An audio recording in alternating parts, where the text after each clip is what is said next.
everyone, it's Jody with My Favorite Things. I'm here today to talk about a super cool new Die-namics die, the Fringed Perennial Die-namics. The Fringed Perennial die is a 5-piece die. It has 3 centers and 2 flowers.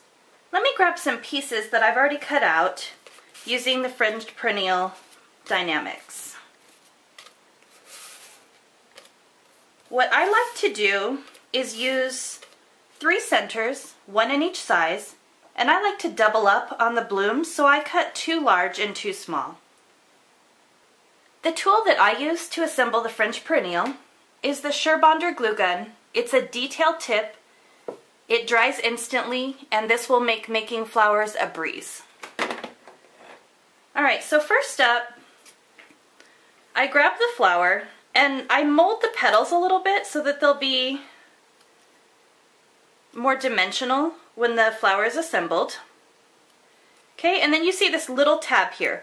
This tab needs to be adhered underneath the other side, and as you can see, it causes it to cup slightly, creating more dimension on your flower. So I'm going to put just the tiniest little, well, that's not a tiny drip, but use some adhesive and stick it on there. And what I love about hot glue is it's going to dry really quickly. Okay, so that piece is done. Let's repeat with the other 3 pieces.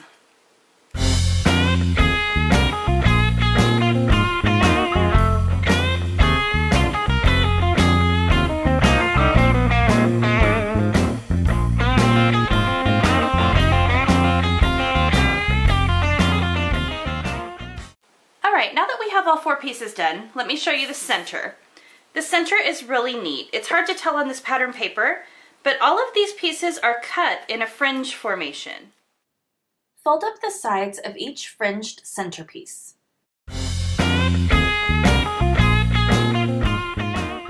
Alright, now that the 3 centers are done, we're going to adhere those together.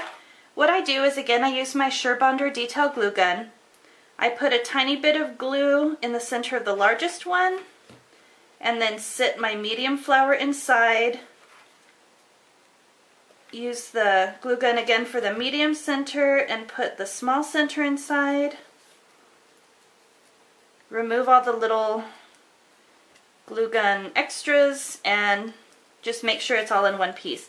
And that makes a really nice layered fringe center. Alright, now we're ready to assemble the whole flower. So we're going to take one of the bigger petals, and I'm going to just put some glue gun, some hot glue around the inside, and I'm going to stagger this flower on top and press down slightly.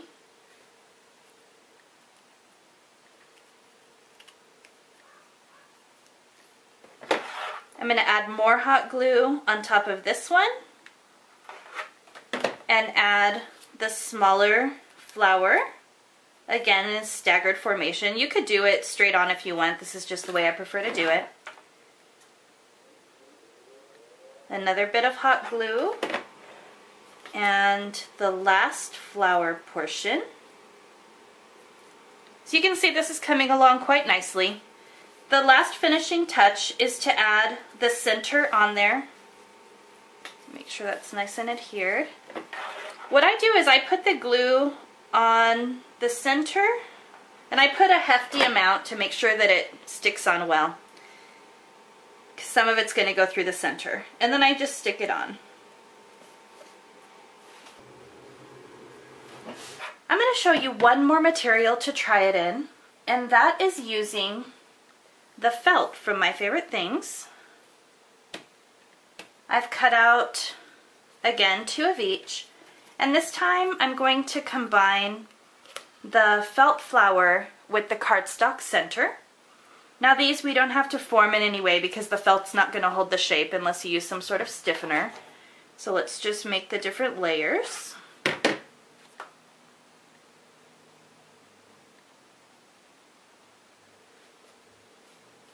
And you can see even with the felt it does provide dimension using that tab and cupping the flowers.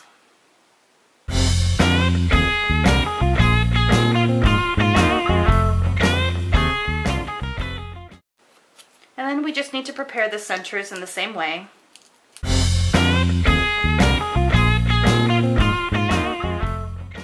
Alright, and then once again I'm going to stack them biggest to smallest.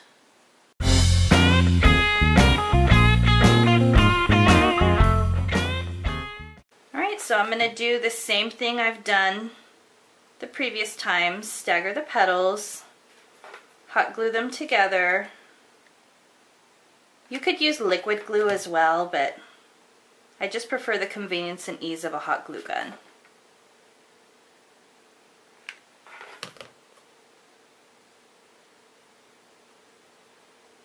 Alright, so I've got the petals all stacked, and this is quite a bit more thick and dimensional than my cardstock versions.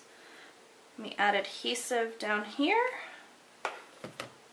and stick on the center. So as you can see, you can get several looks with one die, using different materials, mixing up your colors and patterns, and get creative with it. You can do just one layer of each flower. You can form it in different ways, maybe bow it up instead of down. Thanks for watching.